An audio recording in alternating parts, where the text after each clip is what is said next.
Hey, it's Nolan, and I've got a really cool little hack for you today.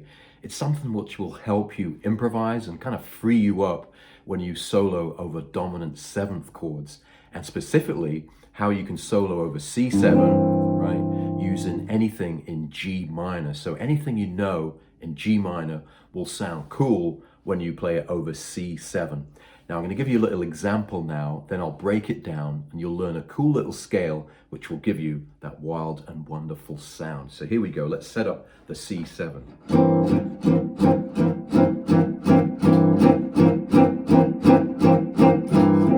There's the C7. Basically now when I solo, I'm going to use the G minor sound, right, which is just G minor, right?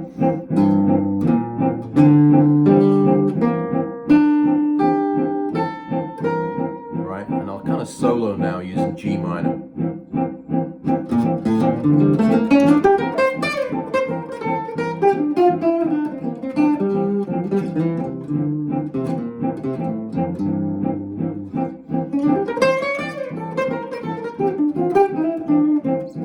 Kind of gets a nice sound.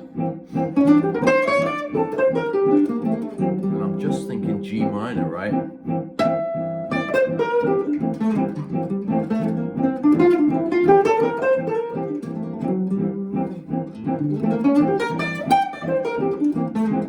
Okay, so let's look at how that works. And by the way, if you haven't got the crash course, I've got this free Gypsy Jazz Crash Course. Make sure you download that, okay? Make sure you subscribe because it's completely free. And you'll learn how to play that lap pomp. You'll learn some licks, some cool gypsy licks, and you'll also learn minor swing, right? Which is the big tune in gypsy jazz. It's a really cool little course I put together to help guitarists learn gypsy jazz. So you can get that at gypsyjazzcrashcourse.com. Okay, if you haven't already get that, make sure you go there. Now, C7, right? Right, so when we play over dominant sevenths, sometimes, or for me at least, I kind of get a little bit confused, or I used to think, what am I meant to play over a C7?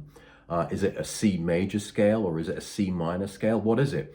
Well, there's lots of ways of improvising over sevenths, dominant sevenths, but this way, you can use stuff that you already know. So when you got C7, just think G minor, okay? And if you think about it logically, when we play G minor in this music, we often play this shape right here. Right, just that 3-note chord can act as a G minor kind of sound. But also we play that chord sometimes when we play C7, right? So when we play you might go right, so still those 3 notes are used for C7. Okay, so when it is C7 and you want to get a nice sound, then just use G minor, okay? And try this scale, right? I'm going to go from the top down to the bottom. You can go like this. Right, there's the G, right, on the 3rd fret, so just go. Same thing on the B string. Right, so that's nice and easy. So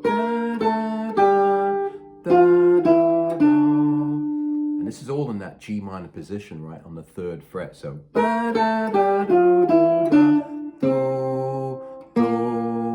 right, that's just basically kind of like a blues idea on G minor. You can use the A, down to the root G, the 7th, the F there, then that note, the 6th, right, 2nd fret on the D string. Carry on down, D, C, B flat, A, G, right, and then there's your G minor. You can carry on down, F, E, right? So this scale,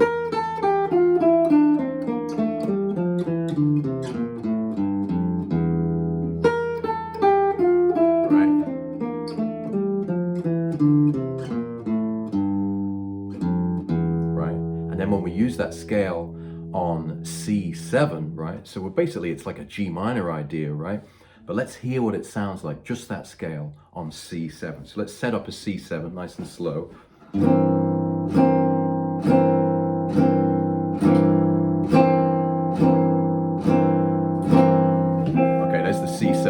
Let's hear the scale. 2, 3, 4.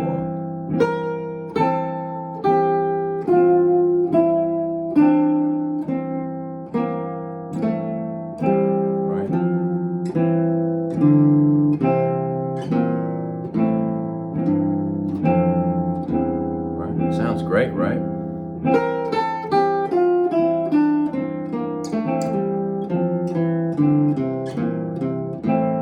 And you can mix up the notes, start to play around with that scale.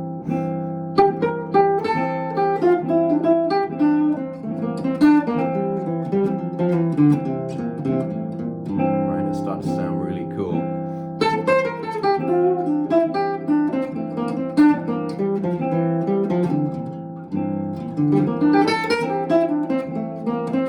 For me, it really kind of frees me up, and then I can really, because I find it easier improvising and playing over minor chords.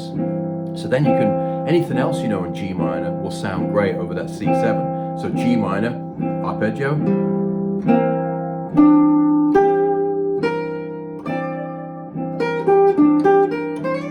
For example, right? And I'll just solo a bit over G minor, okay? I'm thinking G minor.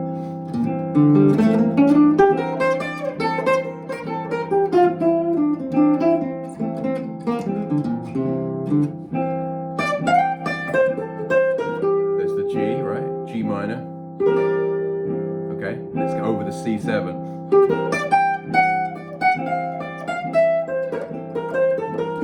It doesn't matter what level you're at, whatever you know already over G minor will sound great over that C7.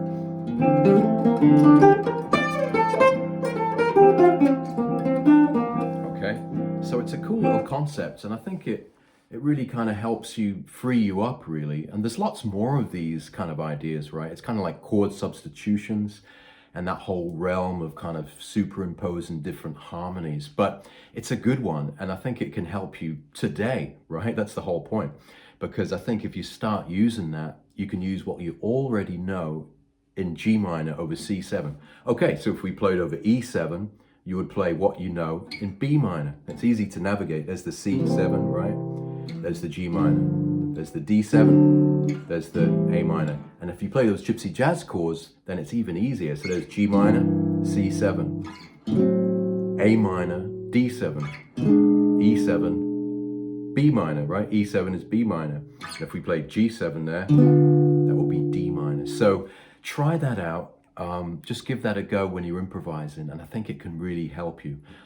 Leave a comment here how you've enjoyed this video. Let me know when you're soloing over dominant sevenths, how you think of it, and let me know how this works for you. If you haven't got the crash course, make sure you go to gypsyjazzcrashcourse.com and pick it up. It's a great little course I put together to help you really get confidence with Gypsy Jazz, okay? It'll teach you the rhythm, the lap pomp rhythm. You'll learn some cool licks, and you'll learn minor swing, which is the big tune of Gypsy Jazz. Okay, thanks for watching this. Have a beautiful day. See you later.